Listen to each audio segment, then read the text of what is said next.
Hey everybody, my name is Lisa Cummins and I'm an Education Abroad Advisor here at UNG, and I'm here to welcome you to Let's Talk Education Abroad. Today we're going to be chatting with orientation leader Zappi. It looks like she just joined now. So I am going to invite her to join me here. And questions and hopefully get you all ready and excited to go abroad during your time here at UNG. There she is. Hey Zappi, how are you? Hello, I'm doing well. How are you guys doing today? Very good. It looks like we have some folks joining. Nice to see all of you. I hope you're getting excited to talk with us about study abroad. And as I mentioned, I'm an Education Abroad Advisor on the Dahlonega campus. And Zappi, do you want to introduce yourself a little bit? Yeah, of course. Hey guys, my name is Victoria Zappi. I'm an orientation leader as well as a student here at UNG, and I'm currently a Chinese major, which means I've gotten to work super close with Center of Global Engagement, and I'm so happy to be here on this stream with y'all to give you some information and just some personal stories about study abroad. Yeah, and the Center for Global Engagement, we should point out, that's us. That encompasses study abroad as well as international students. So that's why it's a big, long, fancy name, the Center for Global Engagement, but you can call us CGE for short.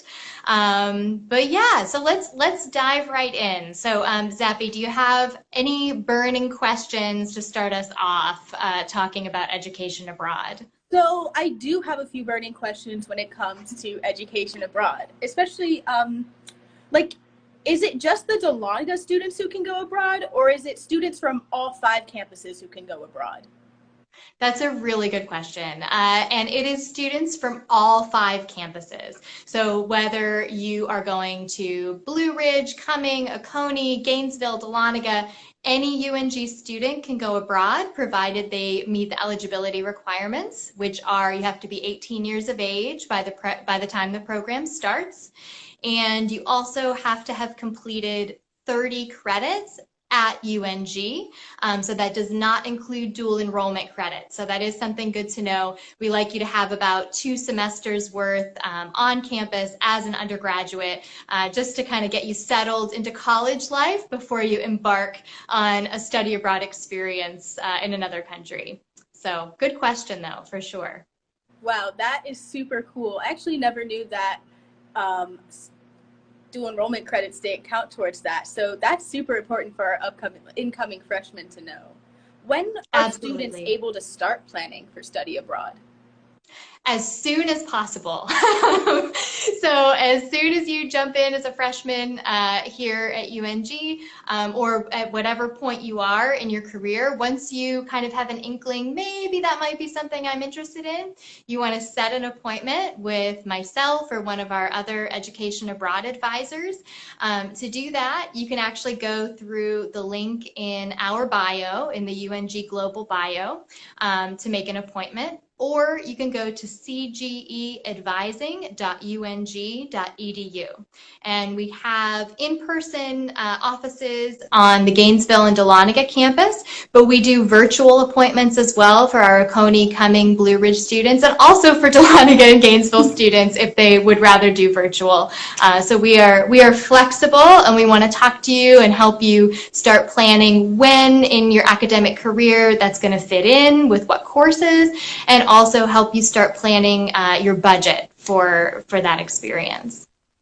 Wow, that's super helpful. What do you think is the first thing a student should do if they want to go abroad? Make an appointment with us. We're here to help you, and I think everyone, depending on your major, depending on, what scholarships or financial aid you receive, everyone's situation is just a little bit unique, a little bit different. And so the best way to get started is to make that appointment, talk with us, and we can kind of look at your unique situation and help you work that out. Certainly, you can also do some research on your own through our bio. We have a link tree. So one of the links is to our website, our main page, and you can definitely go on there. We have some really helpful program guides by major that actually list out programs that are really ideal for a bunch of the different majors offered here at UNG, so you can check that out as well. But I am curious, Zappi, I know you have been abroad. Can you tell us a little bit about that? Yeah, of course. So I actually had the honor to be part of the NESLI program, which is the National Security Language Initiative for Youth. And I enjoyed it so much. It was a high school program, so it was before my time here at UNG, but it really showed me a lot about study abroad and got me just to choose my major and end up coming to UNG so I could just keep going back. I got to go to Beijing, China, and live there for a year. And one of my favorite memories is actually at the beginning when I first showed up, we had to listen to what it was like to live in the dorms. We had a lot of rules, and they only spoke Mandarin.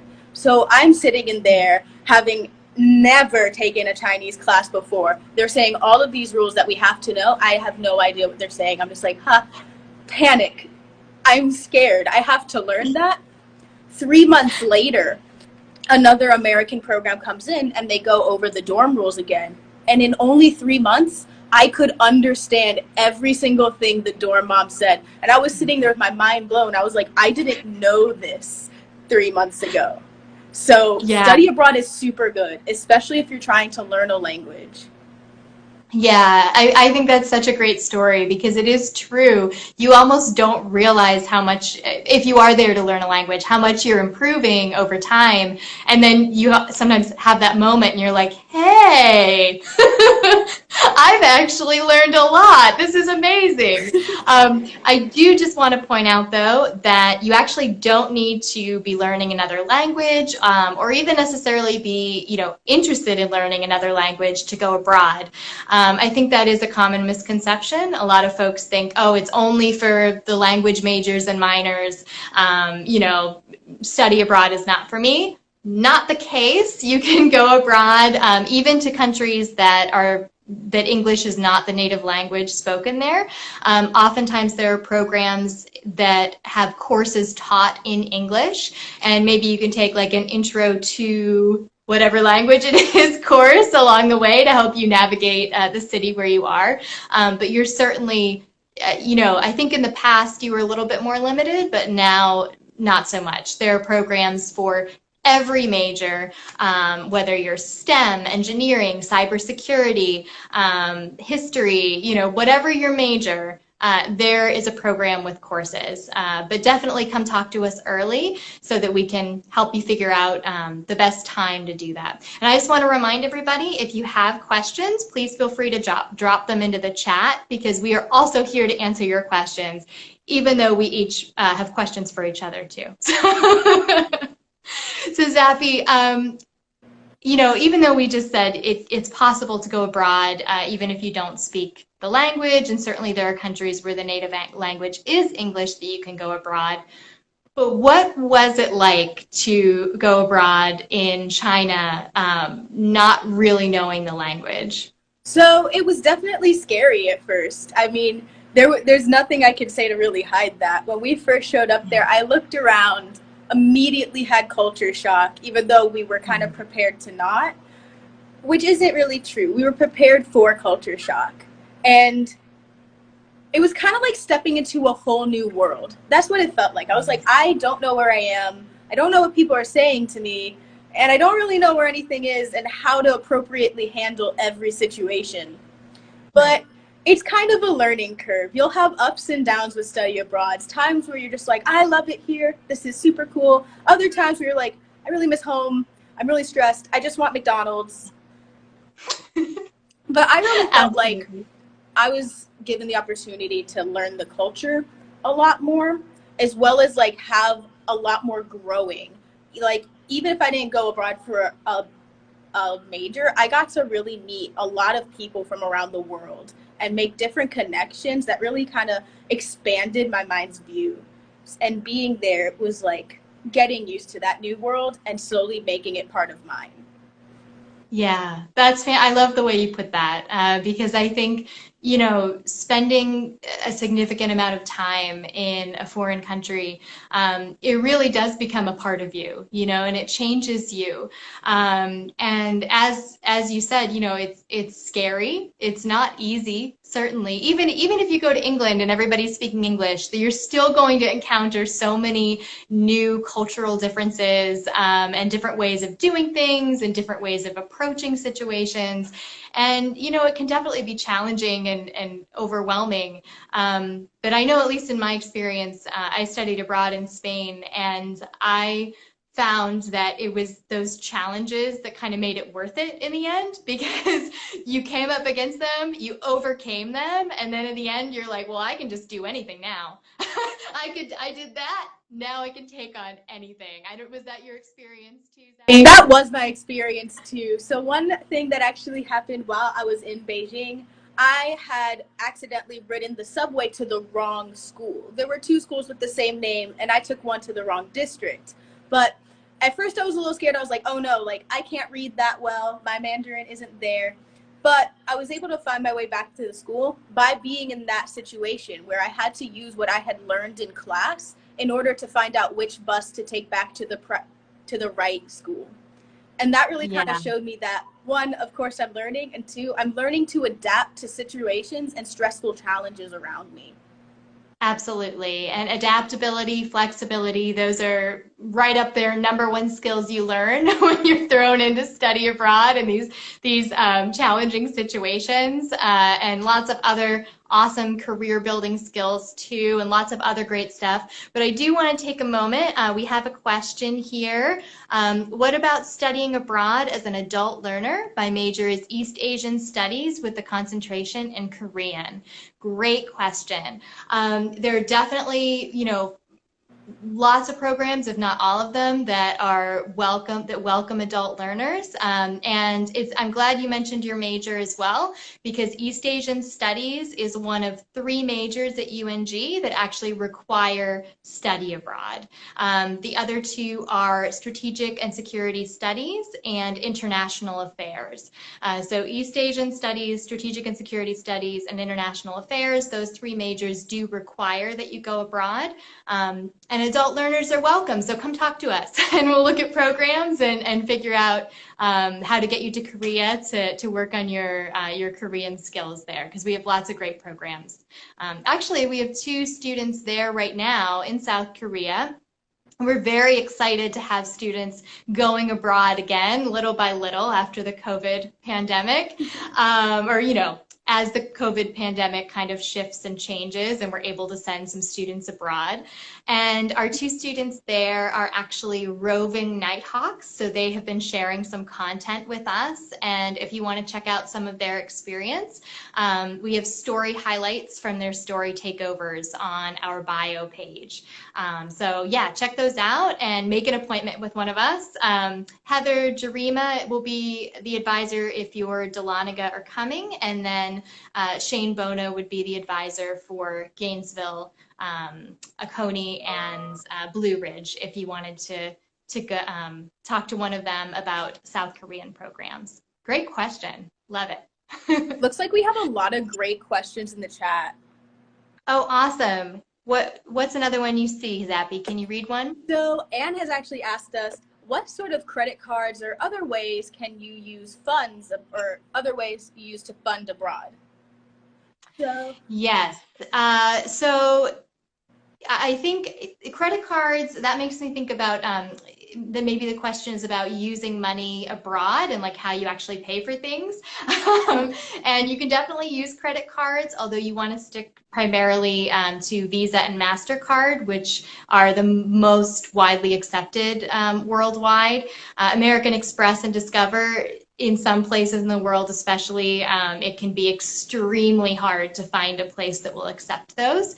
But yeah, certainly you can use credit cards. You can also use a debit card to take out money from an ATM.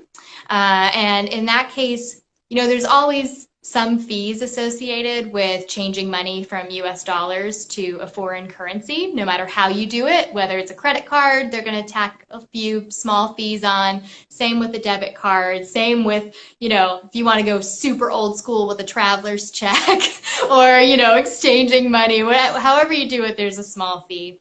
But you can kind of look into that in advance and see what's going to be the best deal, the lowest fee. And oftentimes when you're withdrawing money, one of those small fees is a flat rate for each time that you withdraw money. So in my experience, I would always take out as much as I could at once, leave most of that in my bedroom, safe, and just kind of take what I needed in cash every day. But yeah. Funding education abroad, that is another excellent question, though. How do you fund a program in general? And Zappi, I know you have some good experience around that. Do you want to talk about it? Yes, I really do. So with Nestle, that was a full ride scholarship that I had been awarded, which was super awesome, and a program that a lot of students can actually do that is UNG approved and you'll get credit for is the CLS program. So that's one way to do a study abroad that's fully funded, because if you're awarded that scholarship, they will take care of your study abroad finances for you, excluding things like food and souvenirs. But some other ways and more common ways that people are able to fund their study abroad is through scholarships. Some great scholarships that a lot of our UNG students have actually been awarded have been the Gilman Scholarship, the Freeman Asia Scholarship, and the Boren Scholarship. And we actually have an office where students can go and have help with their scholarship applications and find out the best way in order to have a successful scholarship application and end up getting that funding to make it easier to go abroad. Yes, so I'm so glad you brought up the Nationally Competitive Scholarships Office, or NCS, because they are amazing. And as you said, they will help our students apply for any national scholarship. So there are lots of national scholarships that are for study abroad, but even if it isn't specific to study abroad, if it's a national scholarship, the Nationally Competitive Scholarships Office will help you in that application process, and especially with those essay components, they'll really workshop those with you and give you the best possible chance of being awarded those scholarships. So yeah, lots of great scholarships out there. I would say, with the scholarships, most of them are geared toward parts of the world where maybe in the past not as many students have gone abroad, so more towards Asia, the Middle East, other parts of the world. Really just not Europe is what I'm trying to say. There are some that go toward Europe, so definitely look into that. But I think if you're thinking to go the scholarship route to kind of fund most, if not all of the program, it may be good to be a little bit flexible with where you actually go. And that's my best advice, I think, when you are thinking about funding study abroad, is first kind of decide what your priority is. What's most important for you? Is it where you want to go? Is it how long you're there? Is it, just going anywhere abroad, but being somewhere else for an extended period of time? And based on that, like if your dream has been to be in Rome and study abroad in Rome, Italy, and that's the most important thing, then maybe you can think about a shorter term summer program, because we have programs of varying lengths too. You can go for anywhere from 2 to 8 weeks over the summer. You can also go for a whole semester or even an academic year. So those shorter programs are going to be a little bit more affordable than a semester or an academic year too. So lots of components there. Another shout out I want to make is to the Student Money Management Center here at UNG.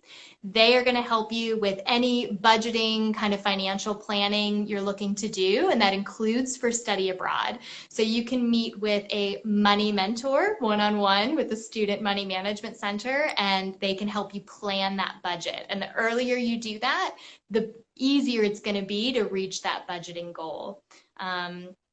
Last point with funding, financial aid. That is going to go toward programs that are approved at UNG. and where you will be taking credit that fits into your plan of study. So as long as you meet those two criteria, your financial aid should go toward that program as well. All right, I did see another one here. What school year do most people study abroad? Good question. I would say, you know, really you can't go your freshman year because of the eligibility requirement to have taken 30 credits at UNG before you go.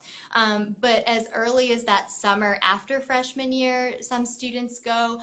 All the way up until their senior year, we have students going. So it really just depends on you and your plan of study.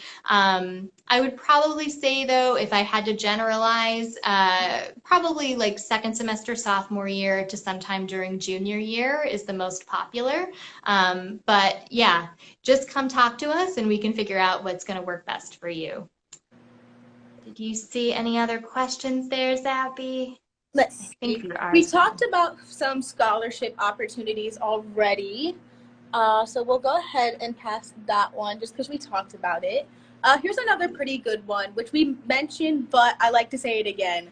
Can we study abroad more than a requirement for international affairs? Yes, you can. I would say, though, for international affairs in particular, the requirement is a little bit challenging to meet in that, oh gosh, I don't have my notes in front of me on this, but I want to say it's a 9-credit international internship requirement, and then an additional, I think it's 3 credits of just study abroad. And usually, because that 9-credit international internship, which we should talk about too, those international internships are awesome, because that 9-credit international internship is really, you almost have to be doing it full time to get those full 9 credits. Usually international affairs students end up doing that over a summer, and then either in a different summer or potentially a semester, they go abroad, get those 3 required study abroad credits, as well as more credits that go toward the area that they're focusing in. So whether that's Europe or Asia or the Middle East, et cetera, you know, they take courses toward that area of concentration.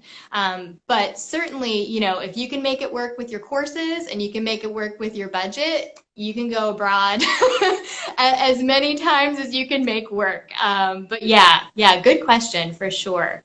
Yeah, super good question. I did want to talk about those international internships. I knew there was something in my mind that was like, you were going to talk about something.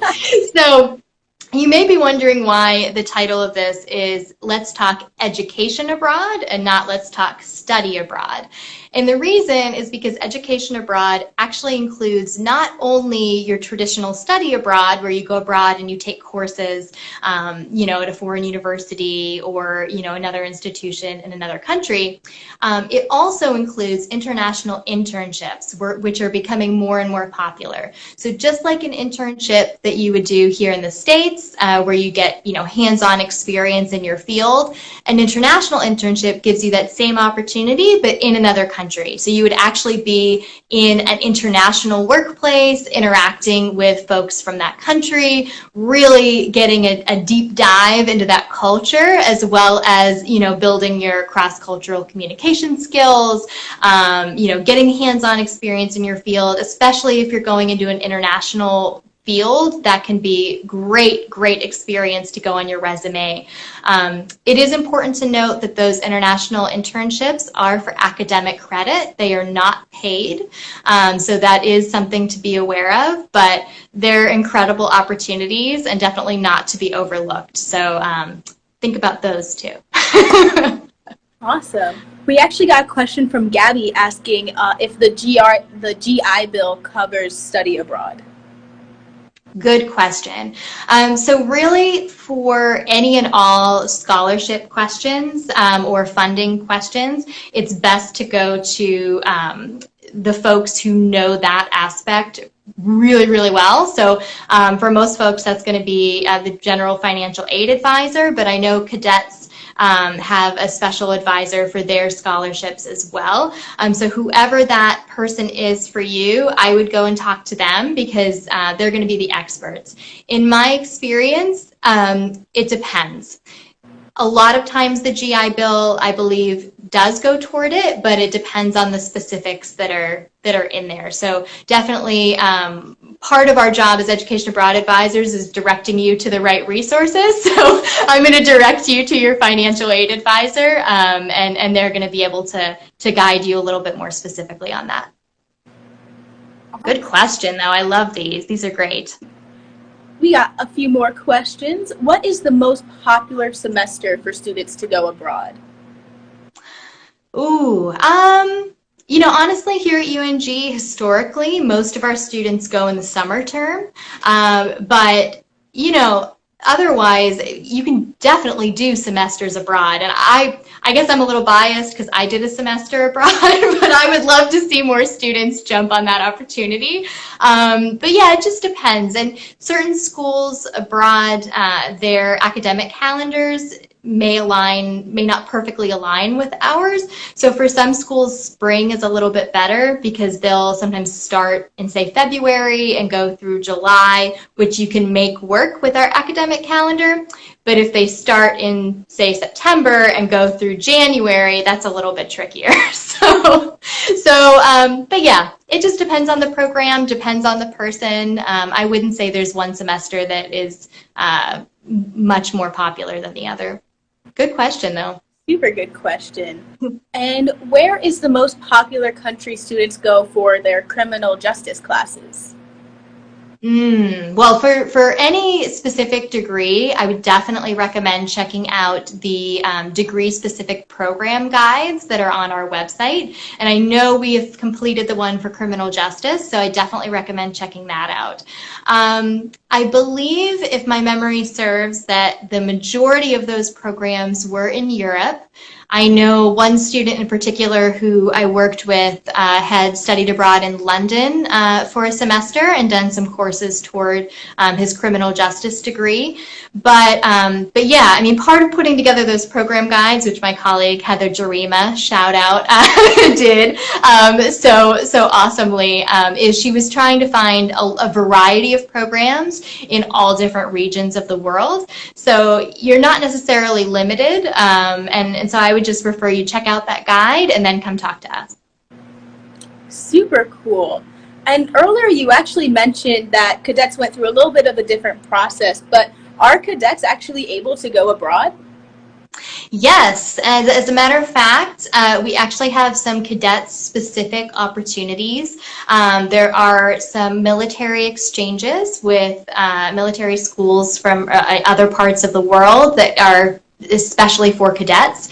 There are also some summer cadet conferences that you can do, and any cadet-specific program, you would want to talk to Terry Bowman. He's our advisor for all things cadet-specific programs, but cadets are more than welcome on any of our programs, and so if it isn't a cadet-specific program, you can come talk to us, and we can walk you through the process. There's a few more folks you have to check with to make sure that you're all good to go for the semester. A few more folks than a non-cadet, a civilian would have to go through, but yeah, you can definitely go abroad as a cadet, so just come talk to us.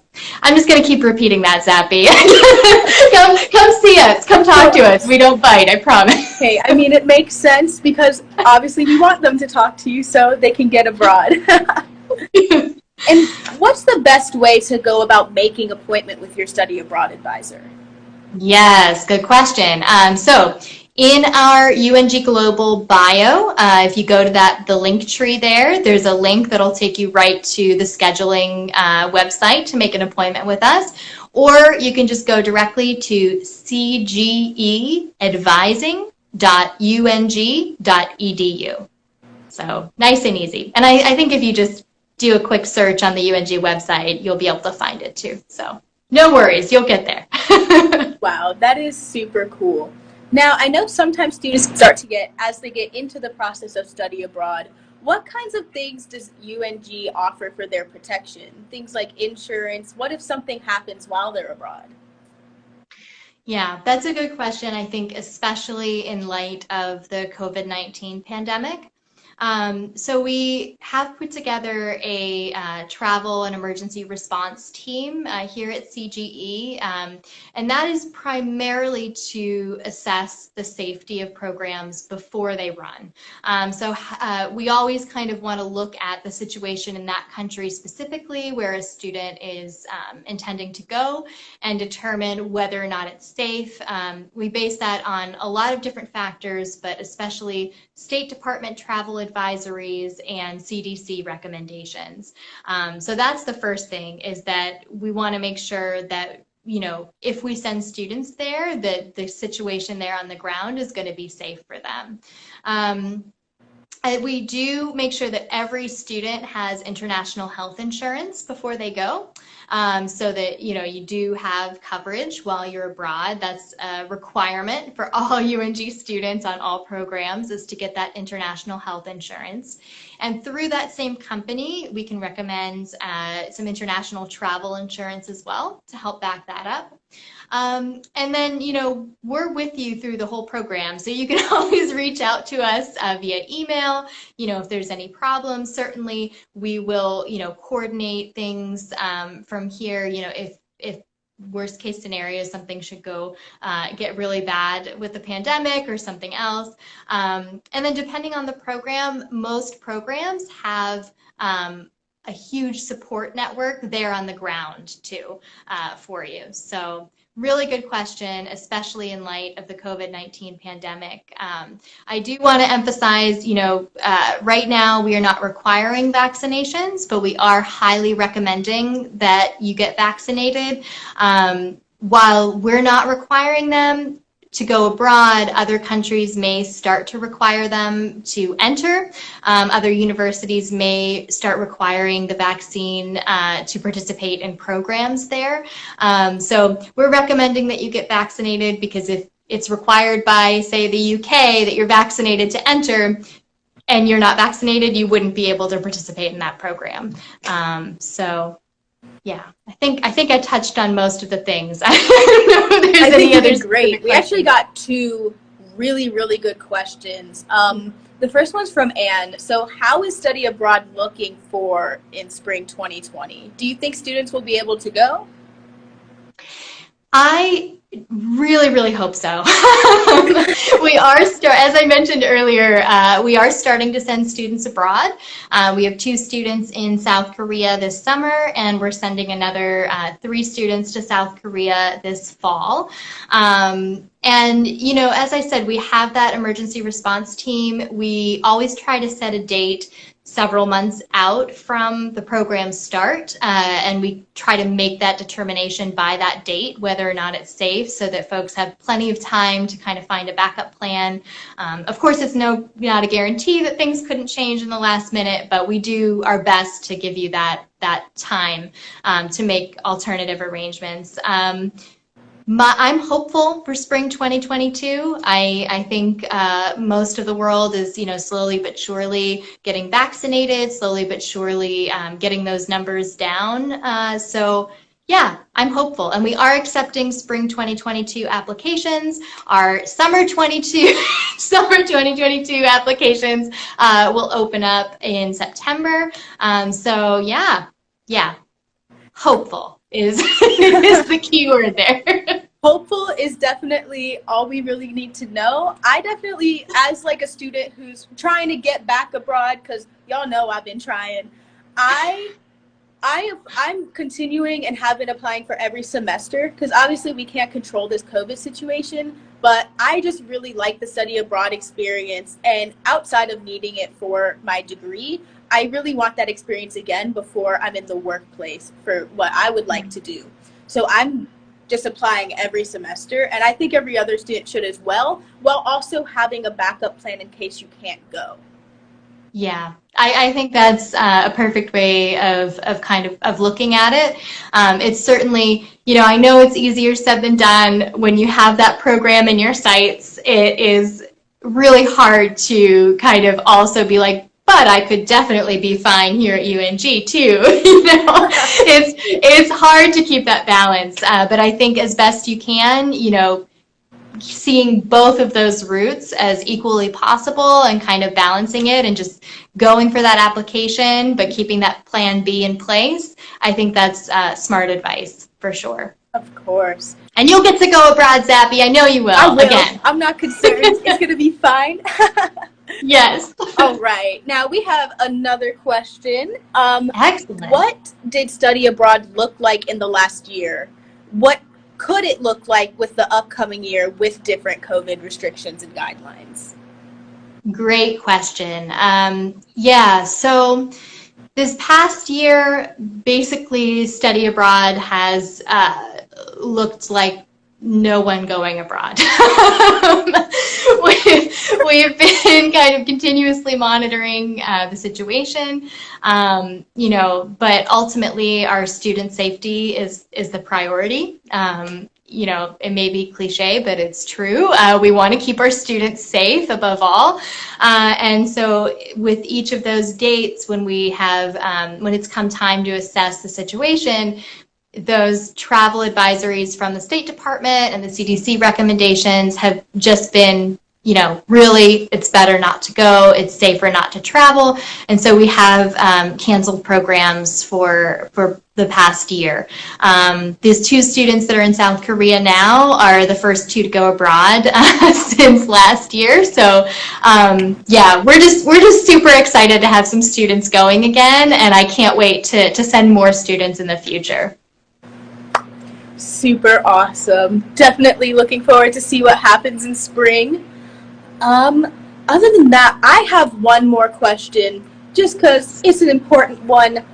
Why is the education abroad experience so important? Oh, good one. Yeah, why go abroad, right? I could probably talk for another hour about this, but I won't. I'll try to keep it shorter. I think, first of all, practically speaking, it looks amazing on your resume. You gain so many valuable skills, like we were talking about earlier: flexibility and adaptability, problem solving, critical thinking. The fact that you've gone abroad shows an employer that you have that continuous learning mindset and you're ready to take on new challenges and, figure out how things work. And that is a super in-demand quality that you can really easily show just by having study abroad on your resume. So having that practically speaking, having that study abroad or international internship is really going to help career-wise. Personally, you grow so much. You learn so much about yourself. You learn how much you can do and how much you're capable of. And it's just, everyone says it's life-changing, but everybody says that because it's true. And whoever you are, your experience is going to be unique. So how you change and how you grow is also going to be unique. It's going to be your story that you're writing. And what an amazing chapter to be studying or interning abroad in another country. And I think just lastly, you get to see the world. It's such an amazing opportunity to spend a significant amount of time diving into another culture, learning not only about that culture, but about your own culture in comparison. And while you're there, especially if you're there for a semester, you have the opportunity to travel other places too. When I studied abroad in Spain, I was able to take trips, to London and to Florence in Italy and, a few other places. And that is such an incredible opportunity too. So, I could go on, but I think studying abroad and interning abroad, both of those are incredible experiences, and I really want that for every student. Well, that is so awesome. And again, I hope this has been helpful for everyone, because study abroad really is just education abroad is such an important thing. And I want to definitely turn it to you guys for some last minute questions. We already have one, so please feel free to type in the chat before we head out to get those burning questions answered. Let's see. Yes, and I am seeing here we have two in the question form. Are there exchange programs available for French majors or in general? Yes, there are exchange programs in France that are specific for French majors. Excuse me, my voice is going right at the end. So yeah, come talk to us. We also have at least one summer faculty-led program. That's something we didn't really get into, is the different types of programs, but we can talk about that when you meet with us. But we have a program that is led over the summer to Quebec that focuses on French language learning. And I believe you can earn, it's 6 or 9 credits toward your French minor or major. And yeah, so come talk to us about those French programs, certainly. And the other one here is, what if we have a minor in an East Asian language, Korean?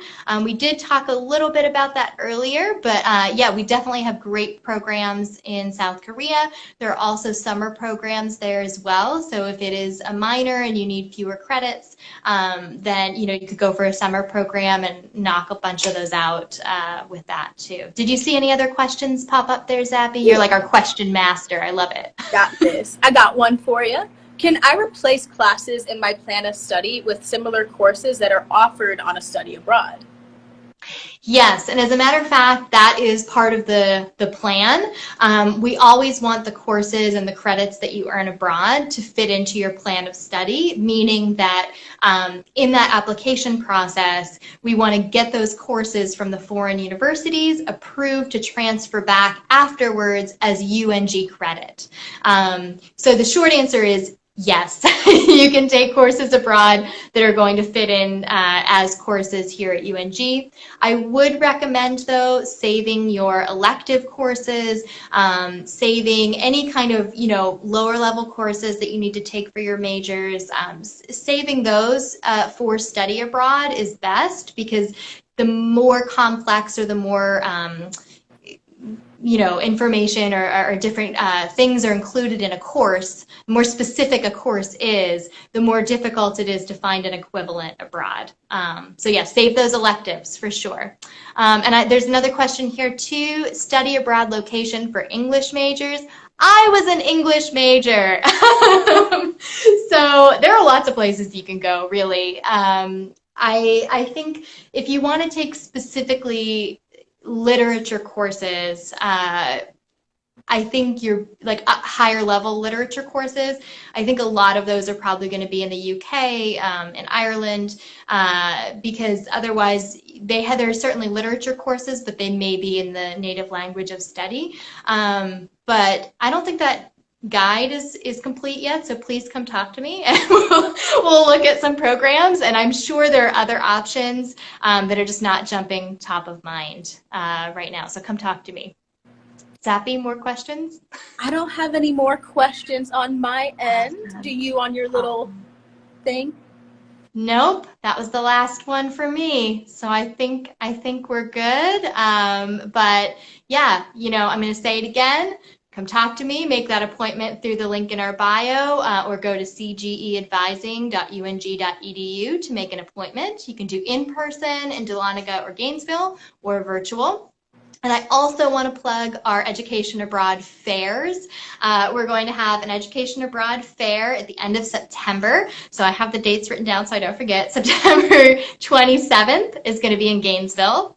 September 28th, we're going to be in Dahlonega. And September 29th, we're going to be in Oconee and Cummins. And then the following week after that, we're actually going to have some super special virtual information sessions with our international partners who are going to be joining us. So, follow us on Instagram and stay tuned for more information about that. But mark your calendar, end of September, Education Abroad Fair. Well, perfect. It looks like that is all that I have. Fantastic. Well, thank you so much, Zappi. This was so much fun to chat with you about education abroad, and I love all the perspective and experience that you've brought to this. So thank you for joining us and for doing this with us. Of course, it's always a pleasure, and I'm happy to come back anytime you need me. Wonderful. Awesome. And I'll see you all in appointments when you come to meet with me. Okay, bye everybody. Have a good rest of your day. Bye, everyone. Have a great day.